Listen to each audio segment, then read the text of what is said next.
মুখ্যমন্ত্রী জিবি হাসপাতাল পরিদর্শনের পর ট্রমা কেয়ার সেন্টারের পরিষেবা উন্নয়নে একাধিক উদ্যোগ গ্রহণ করেছে হাসপাতাল কর্তৃপক্ষ।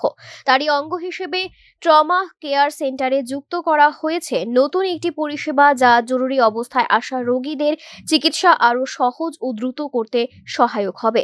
হাসপাতাল সূত্রে জানা গেছে, নতুন এই পরিষেবা চালুর ফলে রোগীদের অপ্রয়োজনীয় ভোগান্তি অনেকটাই কমবে এবং চিকিৎসক ও স্বাস্থ্যকর্মীদের কাজও আরও সুশৃঙ্খলভাবে পরিচালনা করা সম্ভব হবে।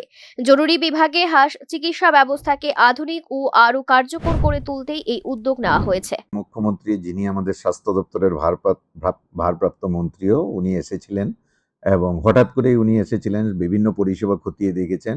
তো ওনার কিছু কিছু অবজারভেশন ছিল যে এতগুলো করার পরেও আমরা হসপিটালে কিছু, যেমন চেয়ার টেবিল, এগুলো ঠিক মতো ছিল না, বা সার্ভিস লুক আছে কিন্তু ঠিক মতো। তো আমরা ওইগুলি দেখছি। পিডাব্লিউডির একটা বড় প্রবলেম ছিল, কোনো কোনো জায়গায় রং ছিল না, জল লিকিং ছিল, বেসিন কাজ করছে না।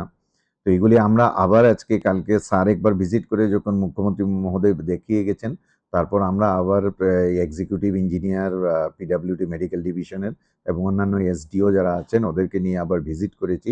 সঙ্গে প্রিন্সিপাল, ভাইস প্রিন্সিপাল এবং বিভিন্ন দপ্তরের যারা আমাদের আধিকারিক, deputy medical superintendent, RMO, nursing superintendent, তাছাড়া এইচওডি, সবাই ছিলেন আমাদের সাথে। যেখানে যেখানে সমস্যাগুলি আমরা আইডেন্টিফাই করেছি, এগুলি পিডাব্লিউডিকে আমরা বলেছি অতি সত্বর এগুলি ঠিক করে দিতে, এবং ওরাও আমাদের সাথে সহমত পোষণ করেছেন।